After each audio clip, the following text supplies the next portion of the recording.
Alright, let's dive into the world of GTA final bosses. These guys are usually the big bads that our anti-heroes have to take down to wrap up their criminal saga. They're often complex characters with their own motivations, which makes facing off against them all the more intense. GTA 3. Salvatore Leone.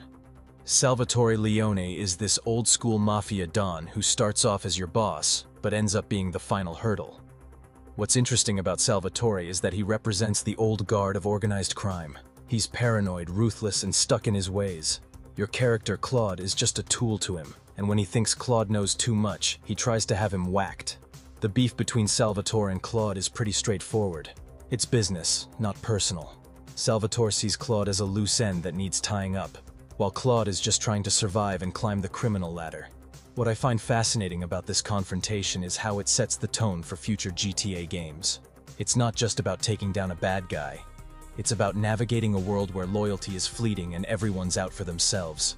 Vice City. Sonny Forelli. Now Sonny Forelli. He's a different breed of gangster. He's your character Tommy Vercetti's old boss from up north, and he's all about control.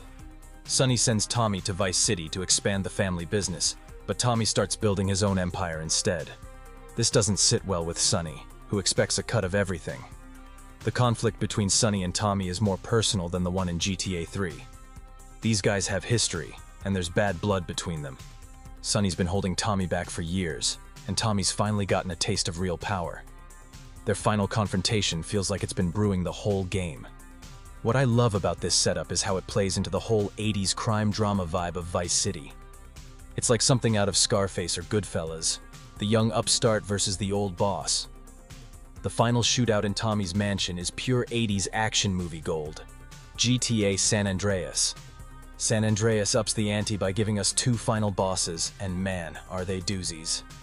Big Smoke starts as your character CJ's friend and fellow gang member, while Tenpenny is a corrupt cop who's been making your life hell from day one. Big Smoke's betrayal hits hard because he was supposed to be family. He sells out the gang for money and power, and watching his descent into villainy throughout the game is pretty intense. The final confrontation with him in his crack fortress feels almost tragic. Tenpenny, on the other hand, is just a straight-up corrupt cop who thinks he's untouchable. He uses CJ like a puppet throughout the game, always holding the threat of prison over his head. What's great about Tenpenny is that he represents systemic corruption. He's not just a bad apple, he's a symptom of a larger problem. Having these two as the final bosses was a stroke of genius, in my opinion.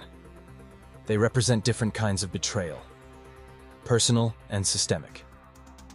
Big Smoke betrayed the gang, while Tenpenny betrayed his badge and the entire community he was supposed to protect. The way San Andreas handles these final confrontations is pretty unique too. The Big Smoke fight is this intense, close-quarters shootout, while the Tenpenny chase is this crazy, high-speed pursuit through Los Santos. It's like the game is giving you 2 different flavors of climax. What I find really interesting about these early GTA final bosses is how they each represent something bigger than just a bad guy. Salvatore is the old criminal order, Sonny is the stifling past that the protagonist is trying to escape, and Big Smoke and Tenpenny represent personal and institutional betrayal. They're not just obstacles to overcome, they're symbols of the themes each game is exploring. GTA LCS. Massimo Torini is the underboss of the Sicilian Mafia, sent to Liberty City to take control of organized crime in the area. He's a key player in the power struggle between the Leone, Forelli, and Sindaco families. Torini's plan involves manipulating these families against each other while simultaneously stirring up trouble with other groups like the Triads and Diablos. Torini's connection to the main character, Tony Cipriani, is indirect at first. He's primarily an obstacle to the Leone family, which Tony works for. Throughout the game, Tony dismantles Torini's plans piece by piece, often without realizing the full scope of what he's up against. Torini's actions include orchestrating a citywide gang war, kidnapping the mayor, and attempting to take over Fort Staunton. He operates largely from the shadows, using others to do his dirty work. The final confrontation with Torini takes place after he kidnaps the mayor again, leading to a helicopter chase and shootout on Portland Rock. Jerry Martinez. Jerry Martinez is a sergeant in the Army and Victor Vance's superior officer when Vic is stationed at Fort Baxter. Martinez introduces Vic to the criminal underworld of Vice City, initially asking him to pick up and store some drugs for him on the base. Martinez's role in the story is crucial. He's the one who gets Vic dishonorably discharged from the army by planting drugs in his barracks. This sets off the chain of events that lead Vic into a life of crime. Throughout the game, Martinez continues to be a thorn in Vic's side, competing for control over various criminal enterprises in Vice City. Martinez is involved in drug trafficking, prostitution, and arms dealing. He double-crosses Vic multiple times, including stealing a shipment of cocaine and later attempting to kill him. Martinez also works with the Mendez brothers, another major criminal faction in the game. The final confrontation with Martinez occurs on a blazing ship. Martinez had stolen a large shipment of drugs from Ricardo Diaz, and Vic confronts him here, leading to a dramatic shootout amidst the flames. Dmitry Raskolov is introduced as the right-hand man of Russian mobster Mikhail Faustin. He initially works with the protagonist Niko Bellic on several missions. However, Dmitry's true nature is revealed when he convinces Niko to kill Faustin, only to then betray Niko immediately afterward. Dmitry's background is tied closely to Niko's. They're both from Eastern Europe, with Dmitry hailing from Russia. He knew about Niko's past in the Balkans and uses this information against him, even contacting Niko's old enemy Bulgarin to come to Liberty City. Throughout the game, Dmitry continuously causes problems for Niko. He burns down Roman's apartment and taxi depot, sends hitmen after Niko, and generally makes life difficult for the Bellic cousins. Dmitry is involved in various criminal activities, including drug trafficking, extortion, and human trafficking. The final confrontation with Dmitry can play out in two ways, depending on the player's choice. In both scenarios, Dmitry's actions have far-reaching consequences, affecting not just Niko, but also those close to him, highlighting the game's themes of consequence and the difficulty of escaping one's past. Billy Gray. Billy Gray is the former president of the Lost Motorcycle Club and the main antagonist of the game. He starts as Johnny Klebitz's, the protagonist, boss and friend, but their relationship is strained from the beginning. Billy's background is that of a charismatic but reckless leader. He's been the president of the Lost for years, but his drug addiction and impulsive behavior have caused problems for the club.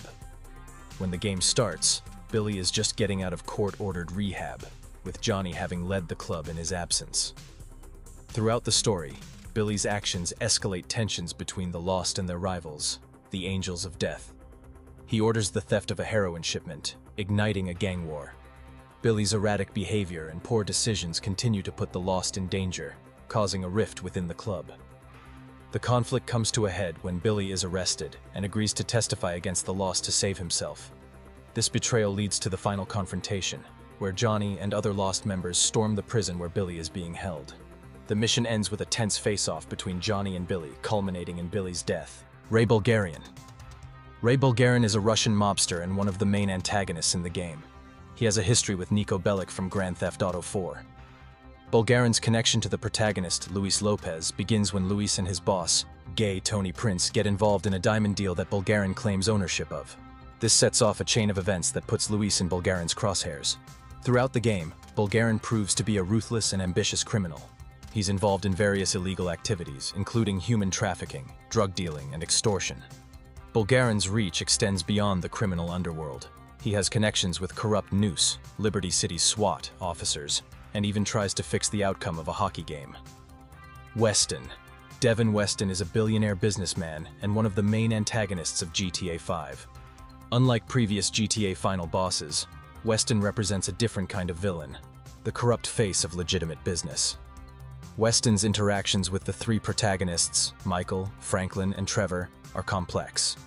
He initially hires them for various jobs, including stealing high-end cars. However, his true nature is revealed as he repeatedly betrays and undermines the trio. Throughout the game, Weston showcases his influence over various sectors of Los Santos.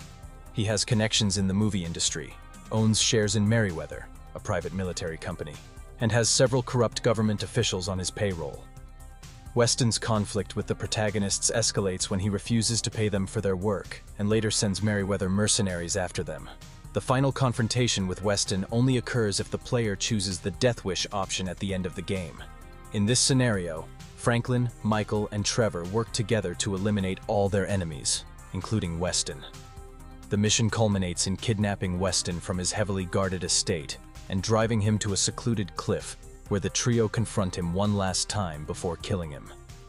What makes Weston unique as a final boss is that he represents a more insidious kind of evil, the corruption of wealth and power in supposedly legitimate business.